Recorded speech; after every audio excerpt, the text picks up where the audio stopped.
Welcome back વિદ્યાર્થી મિત્રો, just 5 minute બૂસ્ટરમાં આપનું હાર્દિક સ્વાગત છે। આજે આપણે વાત કરવાના છીએ વિદ્યુતભારના પ્રેરણની। વિદ્યુતભારનું પ્રેરણ જે છે આપણે કોને કહીએ છીએ તો કે કોઈ પદાર્થ કે કોઈ વાહકને વિદ્યુતભારિત કરવાની જે વાત છે એને આપણે શું કહીએ? વિદ્યુતભારનું પ્રેરણ। એટલે કે કોઈ વાહક પર વિદ્યુતભાર પ્રસ્થાપિત કરવાની ઘટનાને વિદ્યુતભારનું પ્રેરણ કહેવાય। તો વાહક પર વિદ્યુતભાર પ્રેરિત કરવા માટે આપણી પાસે 3 રીત છે। એક જે છે એ ઘર્ષણની રીત, બીજી પ્રેરણની રીત અને ત્રીજી જે છે એ ચાર્જિંગની રીત। તો સૌપ્રથમ આપણે ઘર્ષણની રીતની જો વાત કરીએ તો ઘર્ષણની રીતમાં બહુ સિમ્પલ છે કે બે પદાર્થને, બે વાહકને તમે ઘસો ત્યારે બંને વાહક જે છે એ વિદ્યુતભારિત થાય છે। જ્યારે બે વાહકને ઘસવામાં આવે ત્યારે એમની વચ્ચે ઇલેક્ટ્રોનની આપ-લે થાય છે। એટલે કે એક પદાર્થ ઇલેક્ટ્રોન ગુમાવે છે અને એક પદાર્થ ઇલેક્ટ્રોન મેળવે છે। તો જે ઇલેક્ટ્રોન ગુમાવે છે એ ધન બને છે અને જે ઇલેક્ટ્રોન મેળવે છે એ ઋણ બને છે। તો ઘર્ષણથી પણ વાહકને વિદ્યુતભારિત કરી શકાય છે।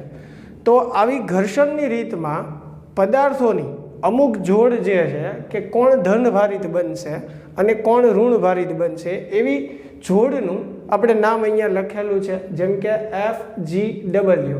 F જે છે ફર, G એટલે કાચ, કાચને આપણે ગ્લાસ કહીએ, એવી રીતે વૂલ એટલે કે ઊન, બરાબર। આ 3 પદાર્થની જોડ જે છે સેમ એવી રીતે એની સામે કઈ જોડ લેશું તો કે P એટલે પ્લાસ્ટિક, A એટલે અંબર, S એટલે સિલ્ક, E એટલે એબોનાઇટ અને R એટલે રબર।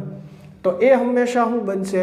ઋણ બનશે। એટલે આ જોડ જો આપણે લઈએ આમાંથી અને આમાંથી કોઈ એક પદાર્થ અને જો એને ઘસીએ તો આ જે છે એ 3 હંમેશા ધન બનશે અને આમાંથી કોઈ લેશો તો એ હંમેશા શું બનશે?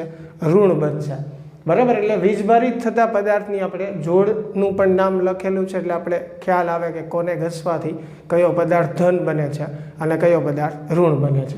એટલે આ ઘર્ષણની રીતની વાત થઈ। બીજી પ્રેરણની રીતની વાત, તો પ્રેરણ આપણે કોને કહીએ છીએ તો કોઈ વાહકનો ભૌતિક સંપર્ક સાધ્યા વગર એને જે વિદ્યુતભારિત કરવામાં આવે છે એને આપણે શું કહીએ? વિદ્યુતભારના પ્રેરણની રીત કહીએ। એટલે કે એમાં વાહકનો ભૌતિક સંપર્ક નથી કરવાનો, તેમ છતાં પણ આપણે એને વિદ્યુતભારિત કરવાનું છે।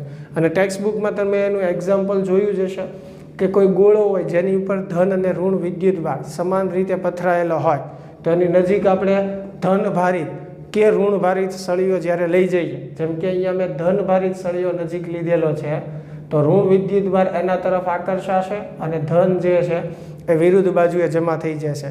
પછી આપણે શું કરીએ તો કે સામેની સાઈડ અર્થિંગ જોડી દઈએ એટલે સામેની સાઈડ જે છે એ બધો વિદ્યુતભાર જમીનમાં ગ્રાઉન્ડ થઈ જશે, બરાબર। એટલે અહીંયા ઋણ વિદ્યુતભાર વધશે, પછી આપણે આ સળીઓ દૂર કરીએ એટલે આ ગોળા પર સમગ્ર રીતે ઋણ વિદ્યુતભાર પ્રસ્થાપિત થશે। એવી રીતે ધન પણ કરી શકાય। તો અહીંયા જુઓ કોઈ જગ્યાએ ભૌતિક સંપર્ક નથી સાધ્યો તેમ છતાં પણ આપણે આ ગોળાને વિદ્યુતભારિત ધન કે ઋણભારિત કરી શકીએ છીએ। એટલે આ પ્રેરણની રીતની વાત થઈ। અને આવી પ્રેરણની રીતમાં વિદ્યુતભાર પર પ્રસ્થાપિત થતો મહત્તમ વિદ્યુતભાર તમે આ સૂત્રથી મેળવી શકો। વાહક પર પ્રસ્થાપિત થતો મહત્તમ વિદ્યુતભાર આ સૂત્રથી Q પ્રાઇમ એટલે પ્રેરિત વિદ્યુતભાર છે, Q એટલે વાહકનો જે પ્રારંભમાં આપણે નેટ વિદ્યુતભાર જે કાંઈ ગણ્યો હોય એ Q વિદ્યુતભાર છે અને K જે છે એ વિદ્યુતભારિત વસ્તુનો ડાઇલેક્ટ્રિક અચળાંક છે, બરાબર। તો આ સૂત્રની મદદથી મે બી ક્યારેક કદાચ પૂછવું હોય તો એની કેલ્ક્યુલેશન પણ કરી શકો છો કે વધારેમાં વધારે કેટલો વિદ્યુતભાર પ્રેરિત થશે, બરાબર। ત્યારબાદ આપણે ત્રીજી રીતની વાત કરીએ, ચાર્જિંગની રીતની વાત કરીએ। તો ચાર્જિંગની રીતનું ઉદાહરણ પણ તમે ટેક્સ્ટ બુકમાં જોયેલું છે કે બે ગોળાઓ આપણે લઈએ, એક પર Q વિદ્યુતભાર છે અને એક પર શૂન્ય વિદ્યુતભાર છે, બંનેને સંપર્કમાં લાવી અને છૂટા પાડીએ તો બંને પર અડધો અડધો વિદ્યુતભાર જે છે એ વહેંચાઈ જાય છે। તો આમાં શું થાય છે? એક ગોળા વડે બીજા ગોળાનું ચાર્જિંગ થાય છે, બરાબર। પણ એમાં આપણે સમાન ગોળાઓ લેતા હોઈએ એટલે વિદ્યુતભાર જે છે એક સરખો વહેંચાતો હોય, બરાબર। એટલે કે જ્યારે બે વસ્તુનો તમે ભૌતિક સંપર્ક કરી અને તમે એને વિદ્યુતભારિત કરો છો કોઈ વસ્તુને તો એ ચાર્જિંગની રીત થઈ। જેમ કે અહીંયા આપણા કિસ્સામાં એક ગોળો વિદ્યુતભારિત છે અને એક વિદ્યુતભાર રહિત।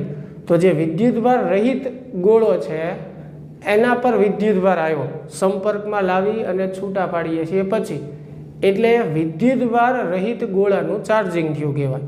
તો આમાં ભૌતિક સંપર્ક કરવો જરૂરી છે. પણ સમાન ગોળાઓ હોય તો વિદ્યુતભાર એક સમાન વહેંચાય.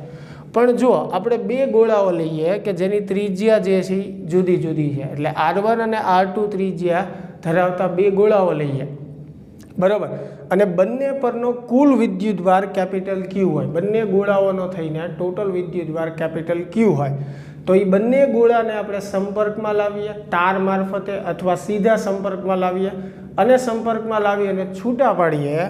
પછી જો બંને ગોળા પરનો વિદ્યુતભાર તમારે મેળવવો હોય તો આ સૂત્ર દ્વારા તમે મેળવી શકો છો. Q1 પ્રથમ ગોળા માટે QR1 છેદમાં R1 પ્લસ R2, બીજા ગોળા માટે QR2 છેદમાં R1 પ્લસ R2, બરાબર. તો આ સૂત્રથી આપણે અસમાન જ્યારે ગોળાઓ હોય અને એને સંપર્કમાં લાવી અને છૂટા પાડીએ પછી આપણે એનો વિદ્યુતભાર મેળવવો હોય તો આ સૂત્ર દ્વારા આપણે મેળવી શકીએ છીએ. તો વિદ્યાર્થી મિત્રો, આજના ટોપિકમાં આપણે શેની વાત કરી? વિદ્યુતભારના પ્રેરણની વાત કરી હતી. 3 રીતે આપણે વિદ્યુતભારનું પ્રેરણ કરી શકીએ છીએ વાહક પર. ઘર્ષણની રીતે, બરાબર, પ્રેરણની રીતે જેને પ્રેરિતની રીત પણ કહેવાય, અને ત્રીજી વસ્તુ જે છે ચાર્જિંગની રીતની, બરાબર. તો આશા છે કે આ કોન્સેપ્ટ તમને ગમ્યો હશે. મળીએ હવે નેક્સ્ટ લેક્ચરમાં. Thank you.